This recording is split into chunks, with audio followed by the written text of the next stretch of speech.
The Supreme Court issued a stunning ruling this morning upholding the vast majority of President Obama's health care law by a margin of 5-4.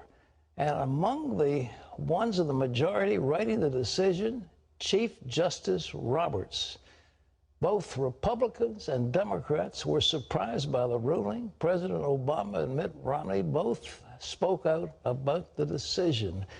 And in my opinion, here's the president. Finale of the Affordable Care Act, the name of the health care reform we passed 2 years ago. In doing so, they've reaffirmed a fundamental principle that here in America, in the wealthiest nation on earth, no illness or accident should lead to any family's financial ruin. Clear that we understand what the court did and did not do. What the court did today was say that Obamacare does not violate the Constitution. What they did not do was say that Obamacare is good law or that it's good policy. Well, ladies and gentlemen, I know it came as a shock to many of us, but in my humble opinion, and I put it out right now, the Republicans ought to get on the ground and kiss the ground that Chief Justice Roberts walks on, because in that decision, he handed them the presidency and control of the Congress in the next election. $300,000 came to the Romney campaign in the first hour after this decision was announced. But to take an analysis of the legal part of this decision, with us now is Jay Sekulow of the American Center for Law and Justice. Jay, you and I thought that the guys were going to turn down that individual mandate, and yet only 4 of them voted against it. What's the score? I tell you what happened here, and Pat, you and I had this conversation early on. I was very concerned about the tax. Everybody was talking about the Commerce Clause, and you'll remember early on you and I were talking about the taxing authority. And the taxing authority of Congress is much broader. And what the court did here and what the Department of Justice did, and as the case was being litigated, they moved from the Commerce Clause, or they still used the Commerce Clause, but went towards the taxing authority, that as a tax, Congress can impose a tax, and that if you don't pay for the Obamacare provisions, you pay a tax, which by 2016 for a family making $30,000 a year will be an increase of tax of over $2,000, almost $2,100, largest middle-class tax increase in our history. And it's a tax for doing nothing. You're not getting anything for it. You're being taxed for not doing something.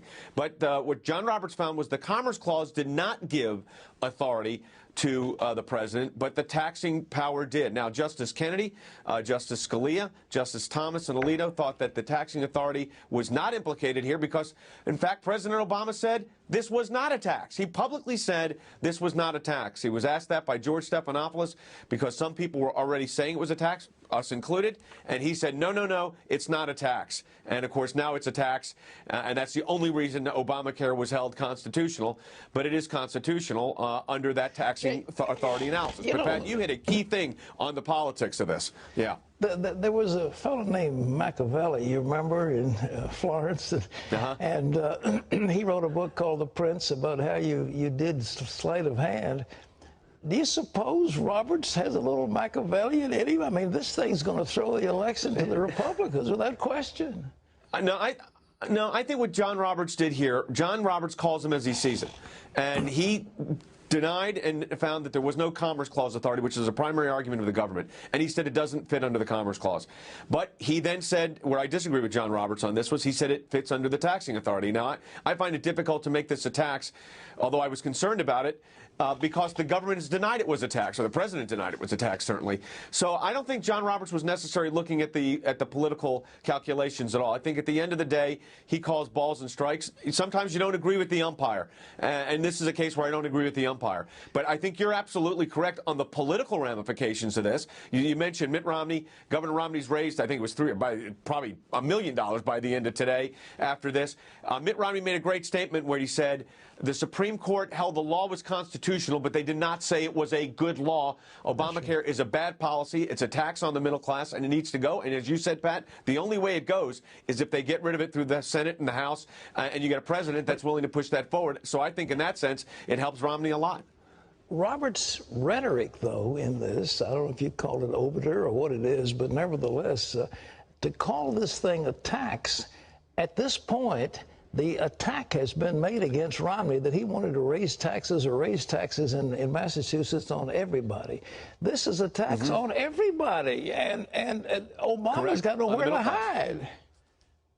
Nowhere to hide. And what they did was to save their policy, they used the taxing authority. So now we've got the President of the United States running for re-election 5 months out from a general election. And what's happened here? He's had the biggest tax increase on the middle class in our history. I mean, we're close to it. $2,100 if you're making $30,000 a year as a family of four, and you've got to pay an increase of $2,100 in taxes if you don't participate in the government health care program, if you don't buy insurance. Well, a lot of people with $30,000 a year can't buy insurance. So this is a serious repercussion. I think you're right, Pat. The politics of this, they're going to use it to galvanize their base, too. I don't think we're naive here. They're going to say, I spent 3.5 years on this. We got this through. Isn't it great? But I think you're going to have a lot of Americans saying, no, it's not great. It's a tax increase. And the Republicans would be smart to start calling it that. The greatest tax increase in the middle class that we've known of. And that's what this really is. Jay, you remember, of course, we all remember back to the Roosevelt days and those cases of the New Deal that came before the court. The court struck down one after the other. And all of a sudden, in in the Nebraska case, they said that the farmer who grew little pigs was engaged in interstate commerce. It was just crazy. But nevertheless, there's been an expansion of that Commerce Clause ever since. Does this case limit it from that point? I think it did. I think that if there's a silver lining in this cloud, it's that a majority of the court, 5-4, found there's no Commerce Clause authority here. So the Congress does not have these broad sweeping ability to regulate every aspect of our lives. That's the positive. But I mean, again, I agree with the dissent here. I think this law should have gone. And by the way, the dissent would have struck the entire law. They would not have severed portions of it. The whole law would have gone. But John Roberts found the taxing authority there. But you're right. He said there was no Commerce Clause authority.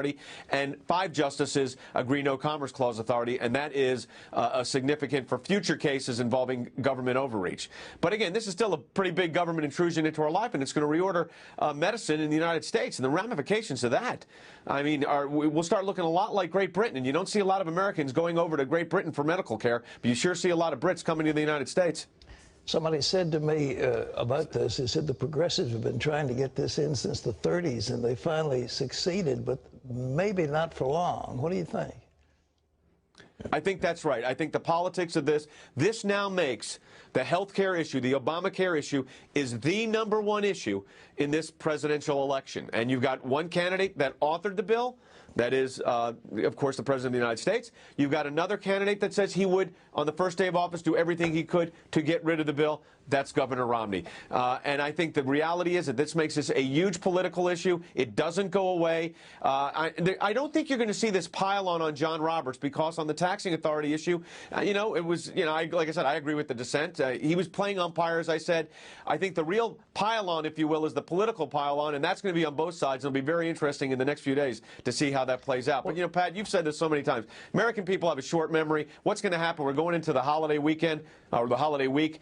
How do you you're the expert on this. How does this play out politically? What do you think? Oh, I think it'll come up every time you turn around. I mean, all the advertising is going to be shifted. It's going to be, taxing on the middle class. Obama wants to tax the middle class. Oh, I mean, it's a spin doctor's heyday.